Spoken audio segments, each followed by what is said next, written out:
Hey guys, welcome back. Now, with blazing fast speeds and an incredibly low transaction cost, can Solana become the #1 smart contract platform? It's amazing to think that the Sol token started the year at only $1.60 and has since rocketed up to break $200. That's a 12,000% increase. Yowzers. And with Cardano just launching their smart contract, Ethereum 2.0 just around the corner, things are really starting to heat up in the battle for the ultimate layer 1. So in this video, we'll be taking a closer look at Solana to see if it has what it takes to become #1. So we'll be looking at a quick snapshot of Solana with the key information to know. We'll take a look at how fast Solana actually is, how cheap Solana is, what Solana's biggest strength and weakness is, and then we'll finish with a bit of a bonus from the founder himself as he explains the big innovation breakthrough of proof of history. As always, if you do enjoy anything in the video, then you know what to do. Drop a like, always appreciated. Okay, so Solana is a hot topic right now, so let's begin with a quick overview of Solana. Ready? Let's do this. And so, Solana was founded by this guy, Anatoly Yakovenko, and it was founded all the way back in 2017. Now, even though Solana's blasted onto most people's radar in the last 6 months, it has been going for quite a few years. Its consensus mechanism is proof of stake, and its USP, its unique selling position, is the breakthrough it did with proof of history. And no, proof of history is not a consensus mechanism. It's actually a big breakthrough on top of proof of stake. And we'll cover this in a bit more detail a bit later on. The mainnet went live in February 2020, and it still classifies itself being in beta. And Anatoly did say they'll probably keep the beta for about a year, so all things going well, this could get removed anytime. It has a hard cap supply of 500 million, and there's currently about 300 million in circulation. So, how fast is Solana? Well, we're going to need some benchmarks, and it's normally measured in transactions per second. So, first up, we have Bitcoin, and Bitcoin can do about 5 transactions per second. Ethereum in its current version can do about 30 TPS. Now, when it comes to something like Visa, so one of the most established payment processors, they do have capacity for about 24,000 TPS, but on a day-to-day basis, Visa only uses about 2,000 TPS. And utilizing its proof of history, how fast is Solana? Well, check this out. It has capacity to do up to 65,000 TPS. But as of today, it's doing about 9,000. And Anatoly has said that half of these are actually just messages of consensus. So we want to remove about half of these because they're not actual transactions. So today, Solana's doing about 4,000 TPS. So as you can see, it's blazing fast and much faster to the competition. And just how cheap is Solana? Well, we measure this by average transaction cost, and Bitcoin is about $2 per transaction. Ethereum is about $6 per transaction. And get ready for this, Solana has a 0.00001 cent of transaction. So I think it's fair to say Solana has a pretty cheap average transaction cost, being a fraction of a penny.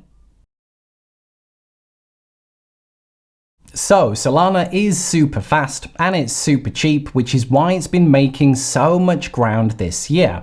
But what is its biggest strength and its biggest weakness? Well, I would say its biggest strength, apart from the fact of it being super fast and super cheap, is its relationship and backing with crypto billionaire Sam Bankman-Fried. Son of 2 law professors, Sam went to MIT and graduated with a degree in physics.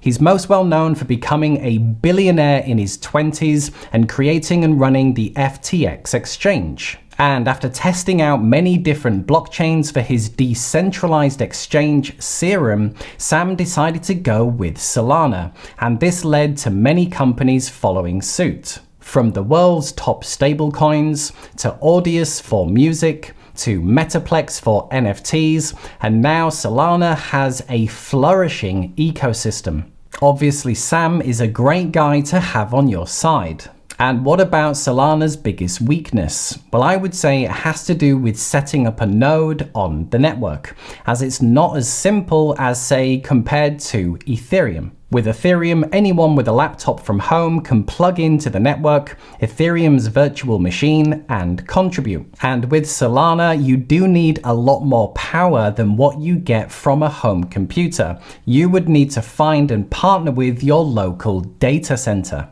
And for comparison, today, Ethereum has about 11,000 nodes powering the network. Think of them like a large team of dogs pulling the Ethereum sled. Now, Solana only has about 1,000, which is 10 times fewer, but it's a bit like having 1,000 rhinos pulling the Solana sled. And this is one of the big difference between the company philosophies. When it comes to power, Anatoly said it's better to have 1,000 horses powering the network than 10,000 chickens. Okay, let's finish up with a bit of a bonus. Solana's USP, its unique selling position, is its breakthrough it did with proof of history. And instead of me telling you all about this, let's hear from the founder himself, Anatoly Yakovenko, as he explains the breakthrough he had with proof of history. Check it out. Yeah, so Solana is a high-performance layer one network. It's kind of a mouthful, right, to say that. You can think of it as I think of it as like a communications layer, just like wireless, AT&T or Verizon. They run on these things called like towers, right, that could send information between each other. That's really what Solana is. It's like a bunch of independent validator nodes that send information to each other, but do it at the fastest, cheapest, as close to real time as possible way. So when I had the idea for Solana, it really came from this eureka moment where, as the legend goes, I had two coffees and a beer at Cafe Soleil in San Francisco. I was up till 4 a.m. and I couldn't sleep. And I had this realization that there's a way to encode passage of time as a data structure. And time is critical to radio networks. If you remember physics, two radio towers transmit at the same time or the same frequency, you get noise because radio interferes with each other. So first optimization anyone ever tried was, why don't we give each tower a clock and we alternate by time? So if we have a very synchronized clock, the towers can rotate. And this is literally how 2G networks work, because your phone is both a receiver and a transmitter, so it is a tower. And you can think of, your phone connected to some tower that actually has backbone to the internet is coordinating between all the other phones to figure out who can transmit at what frequency at what time. So once I knew I had that component, I knew I could build a fast blockchain, because you have a similar problem in blockchain where if two block producers produce a block at the same time, you get a fork. That's noise. Same kind of noise, information noise. So if you remove that possibility of forking, you reduce the probability of it, that it can still happen, because we're still dealing with computers, stuff that fails. You can speed this thing up. When that clicked, honestly, it felt like, I don't know if you ever read like Malice, PKD, science fiction, where they're like an alien beams something into this character's brain. It felt like that. I couldn't sleep for like a week. I was like fairly manic. It was like a true eureka moment experience, as like, just the Greeks describe, right, or whatever. Like, pretty awesome from that perspective. Even though Solana blasted onto most people's radar in the last 6 months, it was actually created back in 2017 by Anatoly Yakovenko, and he was a senior engineer at Qualcomm for several years. It's blazing fast, able to handle up to 65,000 TPS, It's super cheap, with the average transaction cost at only a fraction of a penny, and it has an amazing asset and use cases from crypto billionaire Sam Bankman-Fried. So, can it become the #1 smart contract blockchain?